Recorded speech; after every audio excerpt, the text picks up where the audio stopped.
PF பணம் வந்து நான் வித்ட்ரா பண்ணிருக்கேன் சார். இத வச்சு எனக்கு என்ன பண்றதுன்னு தெரியலன்னு சொல்லியிருக்கலாம். ஸோ அப்படி ஏதாவது சொன்ன ஒரு சொல்யூஷன் ஏதாவது இருக்கா சார்? அதாவது இந்த மாரி பிளான் பண்ணுங்க. அவங்களோட கோல் ஏதாவது வித்தியாசமான கோலுக்கு நீங்க குடுத்த ஸ்ட்ராட்டஜி ஏதாவது இருக்கா? இது வந்து பிஎஃப் பணம் ஒரு கிளையண்ட் கிட்ட இருந்து வந்தது. ஓகே. அந்த பணத்தை எடுத்து நாங்க ஈக்விட்டியில லம்சம் இன்வெஸ்ட்மெண்ட்டா சிங்கிள் இன்வெஸ்ட்மெண்ட்டா பண்ணிட்டோம். ஓகே. எல்லாருக்குமே நான் நிறைய வீடியோஸ்ல சொல்லியிருக்கேன். 10 லட்ச ரூபா சேர்க்கறது வந்து ஒரு மிகப்பெரிய விஷயம். என் அக்கௌண்ட்டில் ஃபஸ்ட்டு 10 lakhs நான் சேர்க்குறேன்னு வச்சுக்கோங்களேன், அது மிகப்பெரிய விஷயம்.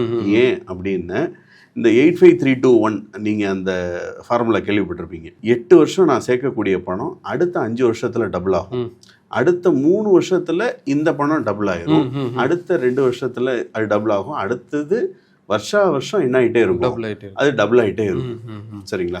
அதே மாதிரி இந்த 10 லட்சத்தை இவங்க சேர்த்துட்டாங்கன்னா 16வது வருஷம் இந்த 10 லட்சம் 20 லட்சம் ஆயிடுது. அதாவது அடுத்த 6 வருஷம், அடுத்த 4 வருஷம் 5 வருஷம்னு பார்த்தா 10 லட்ச ரூபா நான் இன்வெஸ்ட் பண்ணேன்னா என்னோட 19வது வருஷம் இருக்குல்ல, அப்போ வந்து அது 1 கோடி ரூபாய் ஆயிடுது. 10 லட்ச ரூபாய் என்கிட்ட இருந்தால் போதும், 20வது வருஷம் நான் என்ன பண்ணிடலாம், அதை 1 கோடி ரூபா ஆக்கிடலாம். ஸோ நான் ரொம்ப கஷ்டப்பட்டு நான் 1 கோடி ரூபா கார்பஸ் ஏன் 1 crore நான் சொல்கிறேன்னா 1 crore இப்போ நம்ம ஆவரேஜாக இப்போ பேசின SWP கால்குலேஷன் பிரகாரம் 6% நம்ம எடுக்கலாம். 1 கோடிக்கு 6 லட்சம்னு 50,000 ரூபா ஆச்சு. ஸோ நான் ரிட்டையர் ஆகும்போது எனக்கு 50,000 ரூபாங்கிறது ஒரு டீசெண்டான அமௌண்ட்டு எனக்கான வீட்டு எக்ஸ்பென்சஸை மட்டும் பார்த்துக்கிறதுக்கு.